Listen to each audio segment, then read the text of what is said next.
Hello everybody and welcome back to Latin Illustrated. Today is Unit 1, Lesson I, and today we're going to be learning about the Roman house. This is the first episode of Culture. Woohoo! So of course, Romans had houses that they lived in. They were called villas. Today we're going to be looking at the average upper-class Roman's house and the layout that they would have. Now, of course, every house would be a little bit different, but most of the houses that we have, specifically the ones in Pompeii, looked something like this. So as you can see, this picture shows color-coded the different rooms. The first room we're going to be looking at is the tabernae, or the shops.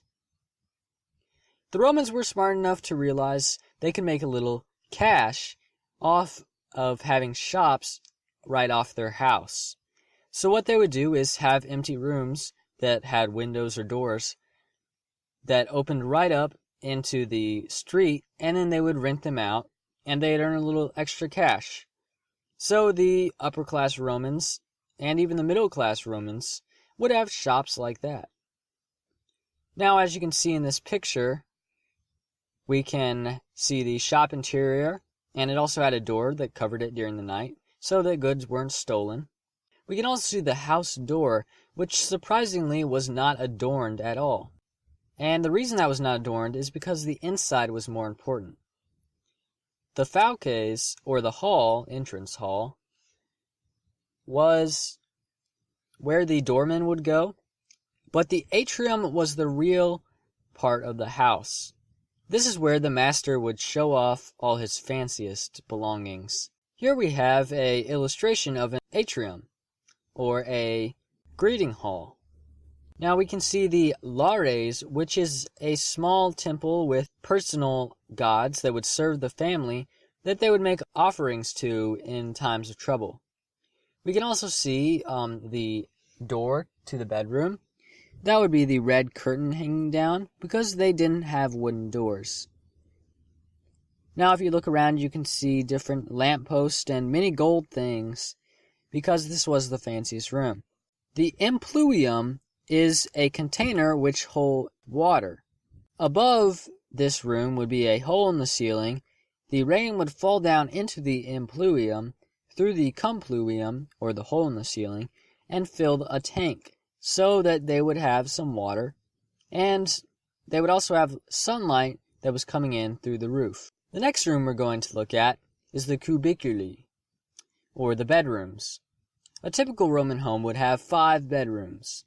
4 of them would be for the master and family, and 1 of them would be for the slaves. We can see that there are 5 in this layout. They are the purple rooms, and the one that's farther away is the one for the slaves. So if we look at a Roman bedroom, we can see that the walls are often painted and that it has a very small window. Because the bedrooms were only used for sleeping, there wasn't a need for much light. And the doors were not there. They were actually curtains. The next room we have is a tablinum.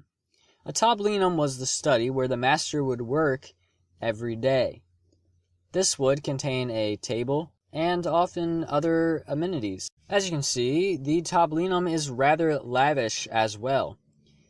It has pillars, and it also has a view of the garden. The next room we have is the triclinii, or the dining rooms.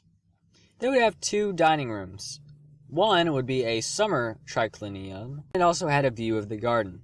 The other one would be more for familiar meetings, or familiar eating. Here we have a triclinium. As you can see, it has a rather large window in order to let the most light in.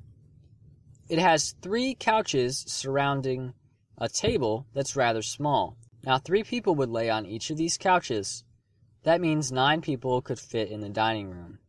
The next room we have is the culina et latrina, or the kitchen and the bathroom. Yes, they decided to put the kitchen right next to the bathroom. Why, you may ask? Because both of them needed running water. It's actually quite smart when you think about it. The culina would be fairly simple with ingredients, and they would have a pantry next door. The latrina would be even more simple. It's simply a board with a hole in it, with water flowing underneath. But believe it or not, this design was fairly revolutionary in the day. This design did not change even into the Middle Ages. We have one last room today, and this is the peristylium, or the hortum. The hortum is the garden, and the peristylium is the colonnade that surrounds it. Now there would be many fountains in the garden, and the colonnade would be where people would just hang out and read, perhaps. And they would sometimes grow herbs there, but it's mostly for show. And that's about it.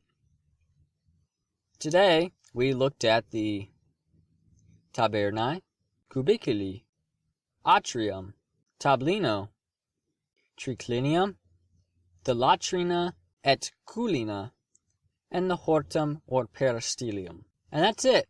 Today we examined some of the rooms in a Roman house, and hopefully you figured out that the Romans did have a good plan and foresight when designing their houses. I hope you enjoyed this first culture episode and come back soon to check it out.